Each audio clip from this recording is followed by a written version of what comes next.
Evan Johnson was enjoying a peaceful moment with my coffee early in the morning. It was quiet, but I didn't know a big problem was coming. My wife Audrey and I have been married for 25 years. Our home used to be full of our children's laughter, but now it's quiet without them. Then something shocking happened that made the quiet even worse. I found out that Audrey was having a secret relationship with a man named Stallion. Their passionate sounds and the noise of a bed broke into my peaceful time. I saw something that completely changed my life. I had proof and a gun, and I planned to get revenge for the betrayal. Instead of being at work, I surprisingly felt calm. I was sitting at the kitchen table calmly drinking fresh coffee. This moment of peace was exactly what I needed to feel calm inside. I used to do this often when our children were little. I'd wake up early to enjoy the quiet before everyone else woke up. It became a passion for me. I've been happily married for 25 years. Or at least I was until a few hours ago. We have 4 children, and our youngest left home just last year. My wife has been feeling the empty nest syndrome, she calls it. I suggested she find a hobby to help her cope, and she started doing something about an hour ago, but I didn't know she called him Stallion. She used that name all the time. "Go for it, dude. Please give it to me," she shouted. It's strange that the smell of our favorite coffee hasn't caught her attention away from her new interest. Normally, when I make coffee, Audrey, my wife, would rush downstairs even before it was ready. But she's been busy lately, so maybe that's why she hasn't noticed the tempting smell yet. "Oh my God, you're so much better," she passionately expressed. As I sit here, I see my old Smith Wesson Model 59 on the red oak kitchen counter, loaded and ready. I think about whether to engage the safety, deciding it's safer to be cautious, especially since her boyfriend is a police officer. How did I find out? I came home earlier than expected and found his uniform and other things scattered across the living room floor along with my wife's clothes, including her black lace Victoria's Secret panties she bought 2 months ago and showed to me. I was excited and encouraged her to try them on, but she refused, saying they were for special occasions. She never wore them, which disappointed me because I thought our 25th wedding anniversary would be the perfect occasion. What could be more special than that? Maybe my birthday, which was just 2 days ago. Lately, I can barely concentrate on my work because of the constant sounds of the bed springs and headboard thumping against the wall. Not sure how much time I had. I listened to the noises coming from what used to be my bedroom, a place I promised never to go into again. It was clear they had done this before. I could hear my wife saying, "We need to spend more time together, maybe 2 or 3 times a week instead of just once in a while." How did I end up in this terrible situation? It was a silly mistake. I had gone to work and forgot my briefcase. Actually, I left it in the garage when I went to rescue our cat, Tabby, from under the car hood. I completely forgot about the briefcase after that. Tabby was our second cat. Years ago, I forgot to check under the hood before starting the car on a cold winter morning. And sadly, that's how we lost our first cat, Clarence. The memory of a cat caught in a fan belt spinning rapidly at 1,000 revolutions per minute with fur flying everywhere still troubles me. Clarence and I weren't smart enough. The briefcase wasn't important, so I planned to leave it, but I had to meet a client who drove me straight home. When I turned onto my street, my heart sank, seeing a black and white police car parked there. It felt like something terrible had happened to my loving wife. It was like a knife through my heart. I rushed inside, almost forgetting to lock the car door, and saw my wife's new silver Lexus LS in the driveway, but her plaster garden gnome didn't fare as well.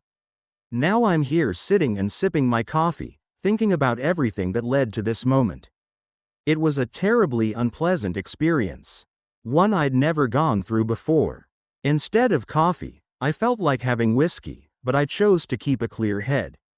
Hearing their passionate cries was disturbing, and seeing them together was worse, but I had to witness it to gather video and audio proof.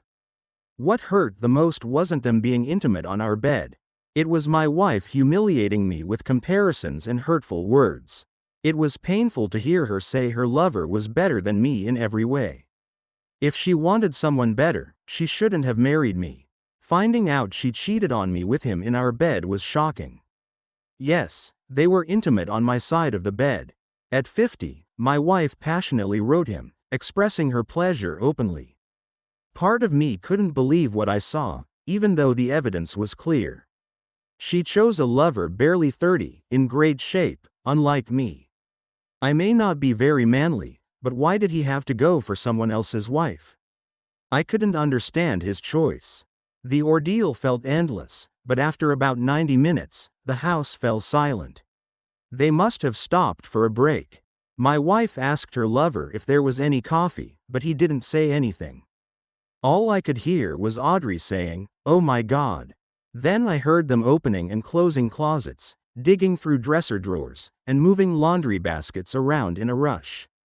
They seemed to be getting rid of any signs of their meeting. Soon they came downstairs, both naked and wrapped in sheets, and entered the kitchen. That's when they saw me. Audrey gasped loudly when she saw me. And her lover did the same. I wasn't sure if he was shocked to see me or because I had a Smith Wesson Model 59 in my hand. He looked towards where his police uniform was, suddenly worried, but then he realized it wasn't there. "Stallion, your service weapon, your boss took it when he left." "He was kind," I said calmly. I saw his face change and he sank to his knees, the sheets slipping from his hands. He searched through the scattered items on the floor looking for something specific. "He took that, too. I think he called it your throwing weapon, and he was upset because the serial number had been removed. It was a big loss for the former officer, maybe costing him 5 to 7 years. Stud Johnson looked disappointed when he heard this. As I said before, he was a caring person. While you were upstairs, he and I had a nice talk. Stud quickly looked out the window at the street. Yes, your boss also took a patrol car. He said you were responsible for safety at a construction site. He thought about taking your uniform, too, but he decided you might need it later. Where was I? Sergeant Marks got video of both of you and took your weapons. He saw my Smith & Wesson and asked, "Is this yours?" I confirmed that it was licensed. He asked if I knew how to use it, and I said yes again. He then warned me not to use it on anyone, even though it might seem justified.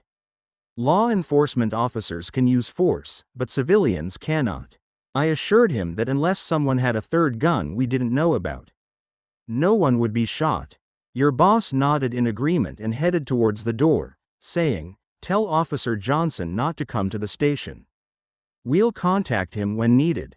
I asked if he had a third gun, but he shook his head no. I wasn't really expecting an answer. I was making a point. I wasn't seriously thinking about aiming at anyone. I gestured towards them as I spoke. "You could call your wife to come get you," I suggested, but I expected he wouldn't. As expected, he said his wife was upset about a video I had emailed her showing him and Audrey in my bedroom.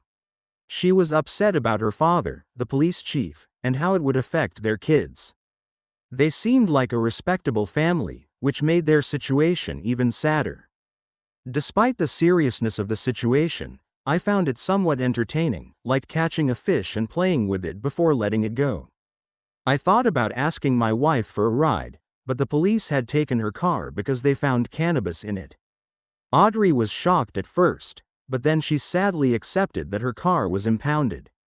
As the officer left after putting on his uniform, my wife started talking again, pleading with me and saying she loved me. I reassured her and understood the misunderstanding that caused my earlier anger. Her declaration of love eased any remaining doubts. Her demeanor, previously shocked, now showed nervous attention, listening closely to everything I said. "I'm deeply sorry," I began. "But when I thought your love for me had gone, I decided to show the video to our children. I wanted them to meet their future stepfather. But it seems they reacted badly to it. I thought they would be happy for you. This shows how far I went." "Oh, no you didn't," she said in surprise. I just nodded in reply. There's one more thing I didn't mention, though. You might already know. Your lover's spouse works at the same company as you. I think she said she's the CEO's executive assistant. Don't worry about your job.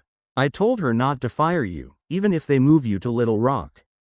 When I talked to the lawyer, she said because you earn more money, you'll have to pay child support for several years. She said it might be around $13,000 a month. I know some husbands who've been betrayed don't want to pay to seem tough, but I won't do that. Instead, I'm taking time off work for a long fishing trip to deal with my sadness. Like they say, deep sea señorita fishing in the Gulf of Mexico. I have to admit, I'm not sure why the lawyer asked for your photo. She said it was for her father's sake. Maybe it was to show to the authorities in case they wanted to bother you. Or maybe it was to see if anyone still wanted to date you. Anyway, I gave her a photo that shows your skills in a certain area. I also sent a copy of the video to your parents and colleagues. How could you treat me so heartlessly, Evan? Oh dear, I wasn't trying to be mean. I just wanted everyone to know about your new partner. All your friends on Facebook seemed happy for you.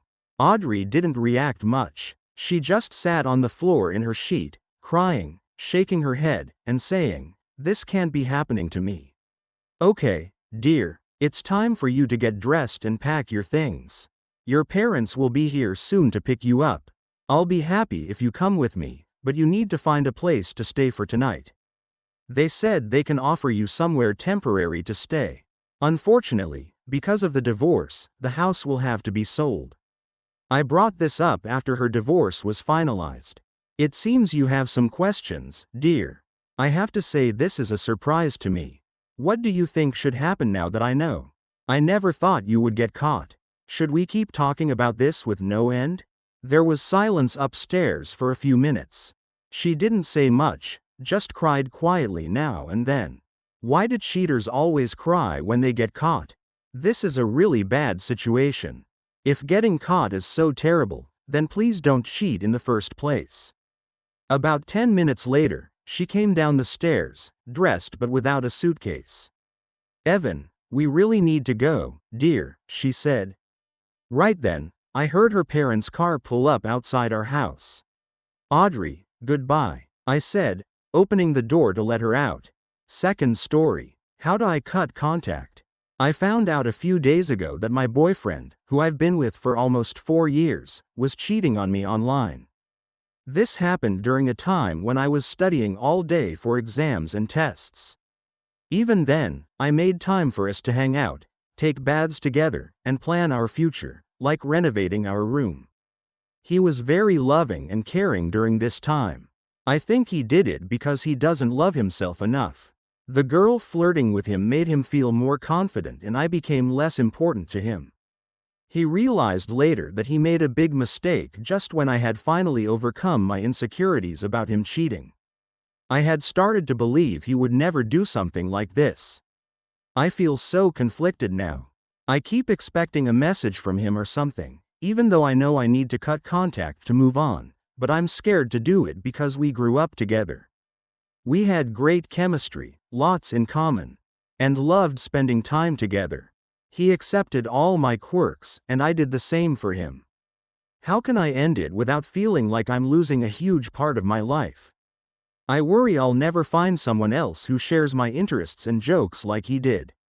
I still care about him and want him to learn and grow, which makes me feel guilty. I keep switching between hating him and caring about him. I know he hasn't really learned. He's suggesting I become controlling and interrogative if we get back together. Which I don't want. He's focused on what's best for him, not us. Maybe he thinks this won't hurt our relationship much because I forgave him before. How can I do this?